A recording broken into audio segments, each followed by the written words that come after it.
Hey everybody, it's Stippling Vaughn, and I have read Graham Nolan's Alamo, and now I want to do the review of this book. This is actually my very first book of Graham's that I'm going to be doing a review on. The first one I got from Graham, which is actually what got me into doing crowdfunding and discovering Comicsgate, was the Canoe. And that's the book that we do need to return. We need to go to before this. Okay, so when the Canoe came out, he'd already announced that the next book was going to be Alien Alamo, and this book came out at the beginning of 2022 or 2021. It's now currently 2022, the beginning of 2022. But in the book for the Canoe, and the very last page, he uses it to advertise his next book. And in it, as it states, and this is the same tagline, pitch that he's used from the very beginning to through fulfillment for Alien Alamo. Whenever he was on a show, regardless of whose show it was on, and they were asking him, hey, can you tell us about Alien Alamo? He was consistent with this, and how he presented it was, it's 1957, and the Russians have just launched Sputnik into orbit. The world was changing, and World War II veteran Travis Houston was struggling to adapt. All Travis wanted when he mustered out of the Marine Corps was some peace and quiet and a safe place to raise his son, James. But the horrors he experienced in the Pacific, the deaths of his wife, have left him empty and distant. The meteor shower changed all that. Only it wasn't a meteor shower, it was an invasion. Creatures from another world want ours, and the only thing standing between them is a man, a boy, and his dog. This is what Travis needs to purge his demons. A new war to focus on, one that he will fight alongside his son. They will come to know each other in ways that only the shared experience of combat can unite. The Houstons are vastly outnumbered, but they're Texans, and they have each other. So the odds might just be even. This is written, created, and drawn by Graham Nolan. Coming in January, Indiegogo. So that's the pitch they used, and he put it in the back of the Canoe. And by God, that's exactly what he did. He stayed true to his pitch. This is the book, Alien Alamo. I was really impressed. The feel of the book is the same as the Canoe. Remember, this is Graham's, I think, third book using a Cintiq or Adobe. Basically, he did the whole thing on it digitally. Okay, which with a lot of, there are artists that are younger than him that will not adapt to digital. The only thing they want to do is they want to stay traditional. I'm the same way. So, and quite honestly, I still see Graham's style in this, regardless of how it was done. And what I read you from the Canoe, which is the same thing that he used in the Indiegogo campaign, okay, is pretty well laid out in the first 3 pages. Okay, right off the bat, we have the homestead, and it says the Alamo We're introduced to young James and his dog Tonto. You can see that Graham's going with a much more animated style. And he achieves it well. But yet we still, right off the bat in the first 3 pages, okay, we've got showing James and his father. And of course, the 1950s, any warm-blooded Americans, damn commies, whenever anything involving is mentioned about Russia. And then we go into our story. And I don't have a problem sharing these pages with you because he's shown them and he's used them for promotion. But you take a look how very obvious animation, over exaggerating how he does the poses, much more so than he ever would have in the past. And right off the bat, we're showing how he's got his demons. Okay, he's got PTSD from the war. We're showing how he's lost his wife. One nice thing I liked about it is in here, and I'm going to read it to you, because young James goes, "I don't think Dad would let me take the Jeep." And one thing that kids these days just don't understand is it was very commonplace for kids younger than 16 to drive primarily a truck or a Jeep on their parents' property, okay, or a relative's property. I know it was almost like a rite of passage for every single one of my nieces and nephews to drive the old beat-up truck that was on my uncle's property. I mean, it's a rite of passage. Even when that old truck ended up being a stick shift, still rite of passage. Kids gotta learn. Every single one of them, I would say starting. I don't remember if I did it, if I drove it when I was under 16, but I know my sister did. But every single kid, almost a rite of passage. They go down and they drive a truck on my uncle's property. And there's nothing wrong with that. And so for him to acknowledge that, and that's something was done back then, and it wasn't taboo, it wasn't necessarily even illegal, okay? But we go to the page where, the next page, of course, is where he's seeing that it's not Sputnik that's came to the ground, it's just a bunch of dumb old rocks. And we see that no, it's not dumb old rocks, that we've got alien invaders. And we continue with the animated style of young James. One thing I do like about James is, in keeping with the 1950s feel, James has what I would call a slight greaser look. The slight greaser look being the pants are rolled up, wearing the white t-shirt, hair slicked back.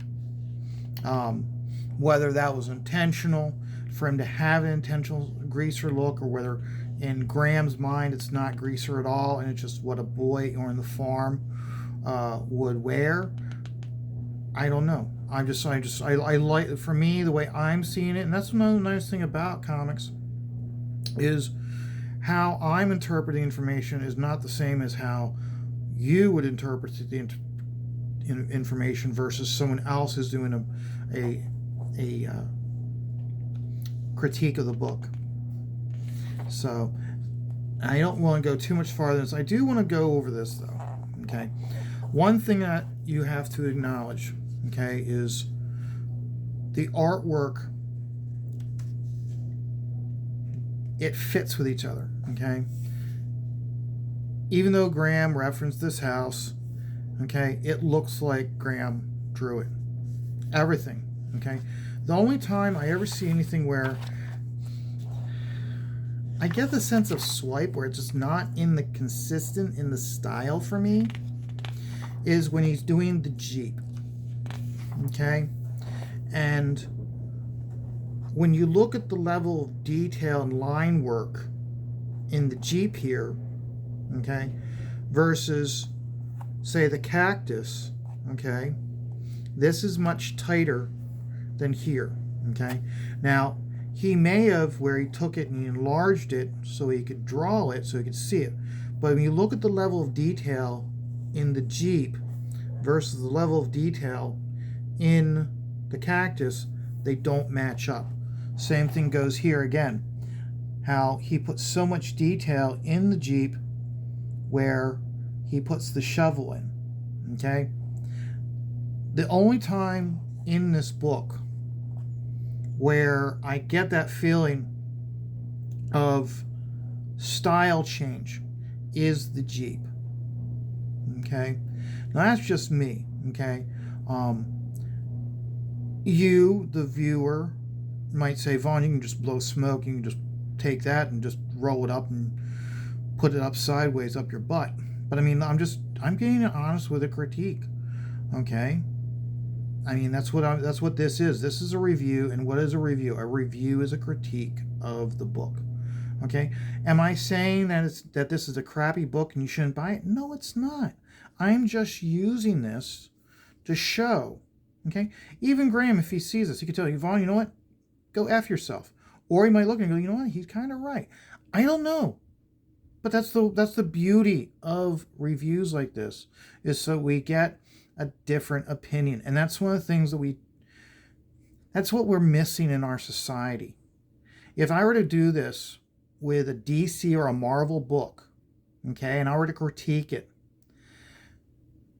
whoever, whether I was critiquing the writing or I was critiquing the artwork, okay, the people that did it would be so butthurt, they would take, instead of taking the criticism and seeing like, you know what, maybe he's right, maybe I can do better, they would reinterpret it as like, he's an isophobe, he's a not, he's a bad man, he needs to be canceled because he said something mean about me.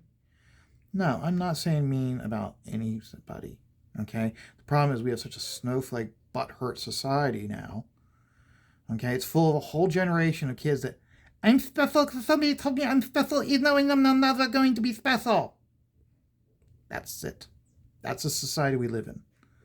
And that's what's really nice about being able to do a review like this, is hopefully to entertain.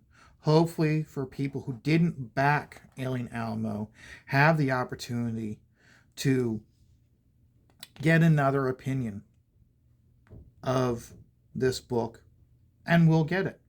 I certainly hope Graham utilizes CG Now, started by Michael Bancroft, so if anybody's reading this review and decides that it is a good book and that they do want it, that they can go over there and get it.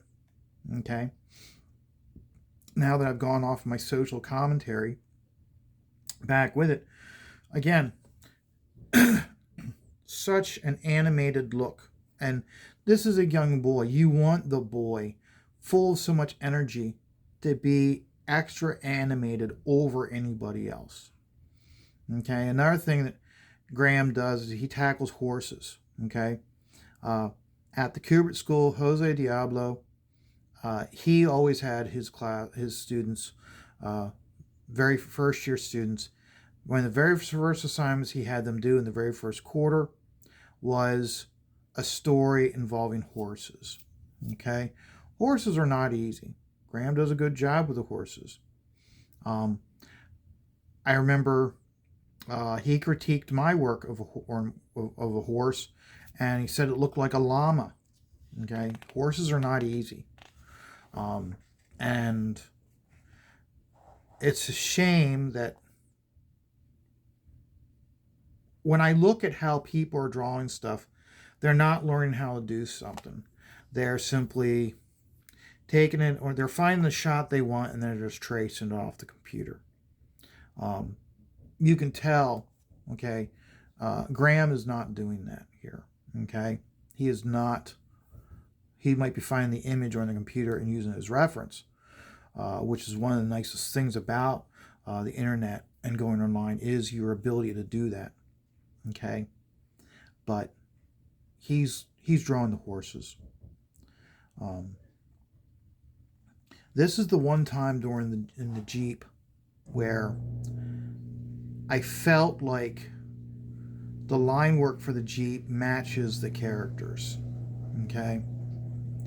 I don't know whether it's because the Jeep is mechanical and it's like other than the rifles, it's the only mechanical thing in the book.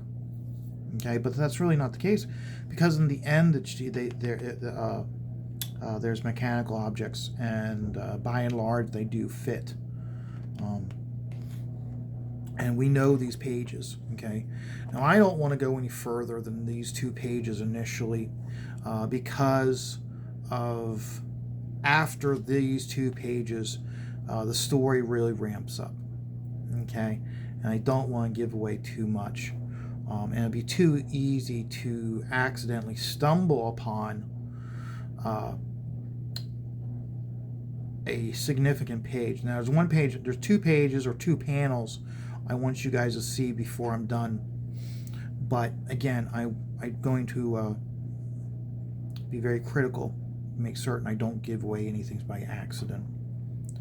So, this is where Graham talked about how he spent 2 days on these pages because of the importance of the pages and wanting to be right with the reference material. I particularly like how he did the background here. The background, it has the look and feel. Let me angle this away. There.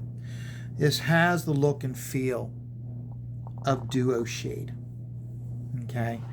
And when you look at how he did it with the various effects, with the paintbrushes, with various digital effects, okay, he tries to maintain and hold on to a wash duo shade / zip tone feel. Okay, I particularly like how you have the helmet going up this way, and your eye on its own creates the rest of that line, even though it bleeds out into the blackness. And see how this here, okay, it's not as strong of a dark as a black as this. This is a solid. This actually is more of a gray that actually has almost of a sepia look to it. And again, they're coming out of the darkness, but I can see what he did was here, there's that little spot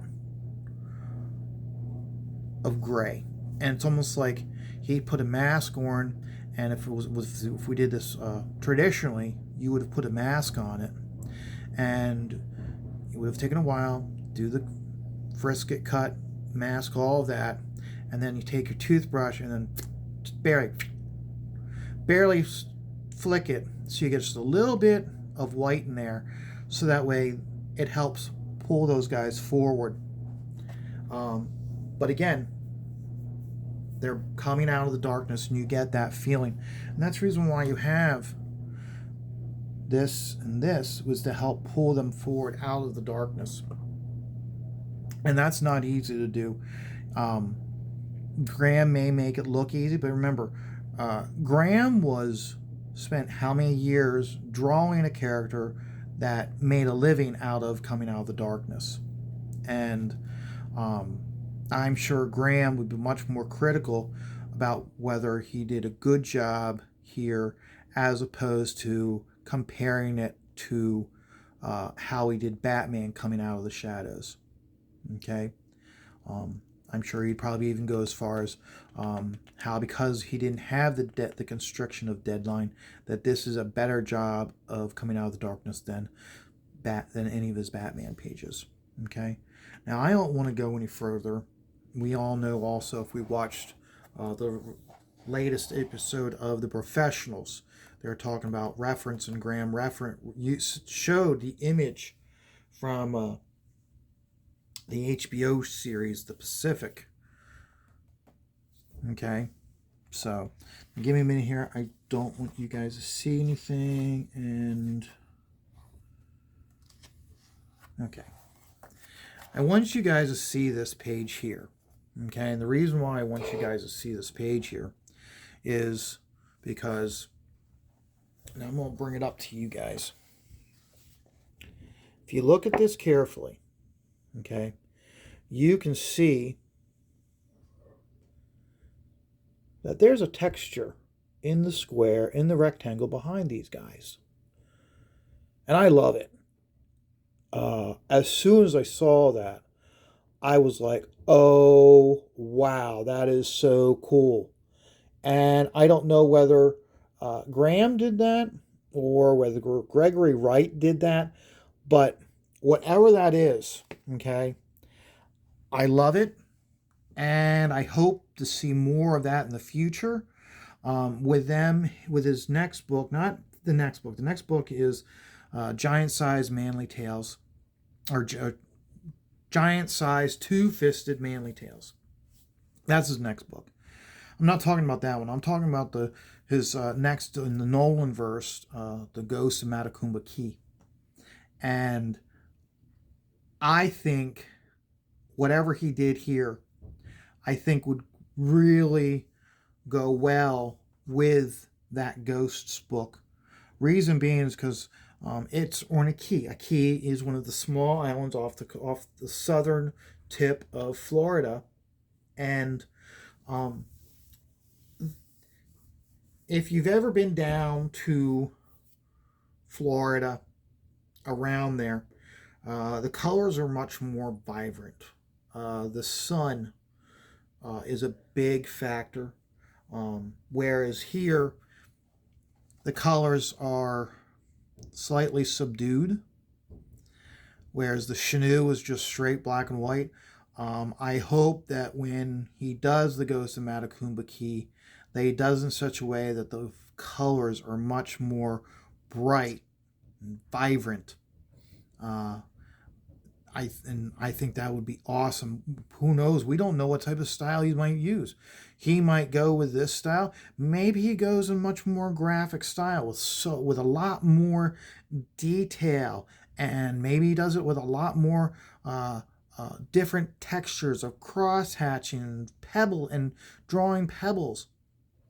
We don't know, but I do like this whatever this texture is put in the blue square. It popped out at me a lot more than even the green in his shirt. This wasn't the first time you see it, but it never stood out the way that blue texture in there stands out. I hope we see more of it in the future. Again, I really don't want to go any further with you guys on this because I inadvertently could give away something. There's one thing I do want to go over with you guys, okay? And it's this panel here. Now, we all saw this panel. Graham has used it to promote the book, okay? And we can see just from the image itself that it takes place in modern day time. The kid has got headphones on. He's got a digital device. And we've got, I'm assuming, the boy's parents, and they are driving a Prius. And the dad has a man bun. I love it, Graham. I fucking hate the guys that wear man buns. It fits in perfectly. How this is a manly tale, father and son, and yet it ends with the new generation, and the kid is such an annoying little fuck. Pardon my language. It's one of those where it's like, I'm just like, if there was ever a time that society should advocate corporal punishment, is now, because these kids, you can tell they've never been spanked in their life. And quite honestly, a lot of them need to be smacked upside the back of the head. But again, drawing the effing Prius, the father with a man bun. I mean, I almost want to like desecrate. I want to buy another copy just so I can draw myself.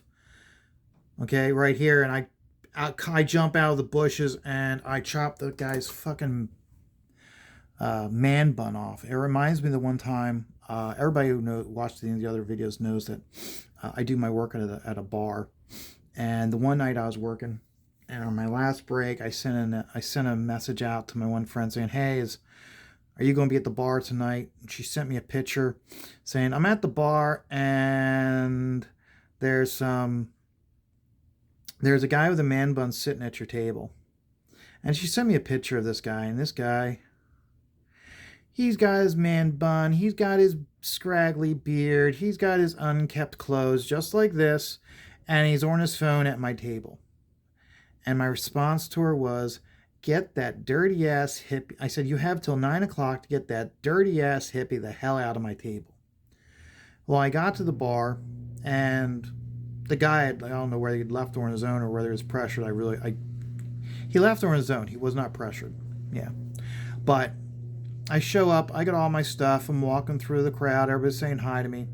I get to the table, and I set all my stuff to the side, and I walk up to the bar, and Danny, the bartender, he looks at me, and I just go, "I need a cherry Coke, and I need Windex." And he looks at me and goes, "The Windex?" And I go, "Yeah." I go, "Apparently some dirty-ass hippies were sitting at my table, and I got to get their dirty-ass diseases cleaned off." And he laughed because he knew exactly what I was talking about. He told me later on that he was happy to see him go because they weren't tipping for shit. In fact, they barely tipped at all. So I just loved that right there. And again, I'm sorry about the going on a tangent. So the last thing I want to go over with you guys is, let me pull these pages out, is Graham thanks us, okay?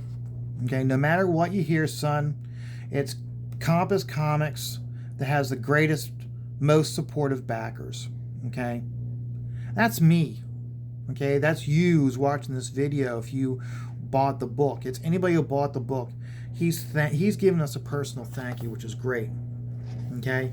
Another nice thing that Graham does is he includes, okay, the character designs, he includes the promo pieces they use to promote the book, okay? And these were important to me, okay? Because what if Comicsgate artists and creators get to the point that they do decide to produce this for sale at comic book stores, okay?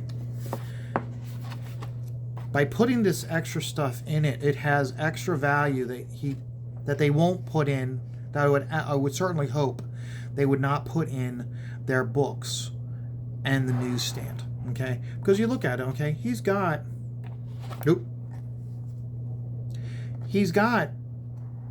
essentially at least 2 issues of a comic. He could do a 2-issue miniseries.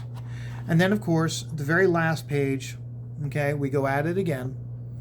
And it goes, "Coming soon, giant-sized, two-fisted manly tales. A collection of ball-busting, knuckle-dusting, lip-splitting, teeth-splitting tales of toxic masculinity by some of the greatest writers and artists in the business. In the current soy-based entertainment world today, these stories will make you proud to be a man again." And then the next one, I'm anxious for this one, but I'm really anxious for this one, okay? And this is part of the Nolan verse, and it's The Ghost of Matacumba Key. In 1935, The strongest hurricane to ever hit the United States roared through the Florida Keys, killing more than 400 people. Today, some of them are coming back. The third book in the Nolanverse series that connects the Chenoo and the Alien Alamo. Now, I'm not going to go into it. On the very last page of the story, there is a Easter egg connecting the other Nolanverse books to this one. The fact that I got this book and within 48 hours I am already doing the review shows how much I like this book. There were other reviews that I got behind on because there was a book I didn't really care for that much, and it wasn't Graveyard Shift. Nor was it Pirate Queen. It was something else that got me pushed back. But this was one of those books that I've been anxious to get. I've been biting at the teeth to get, and I'm glad I got. I would encourage everybody who is getting this video, if you have the opportunity to back one of Graham's projects, I would encourage you to do so. One of the things he's doing now as a tier is when you buy, you have the ability to, with this campaign, he gave you the ability that you could buy Alien Alamo and the Chenoo. I got this. I didn't. I had gotten this in 2000, and it arrived in 2001. This one arrived in 2002. I look forward to the Ghost of Matacumba Key. I am looking forward from giant-sized, two-fisted manly tales, and I hope you guys liked this video. I enjoy doing them. Hit like if you like it. If you feel and wish to, feel free to comment. They're greatly appreciative also.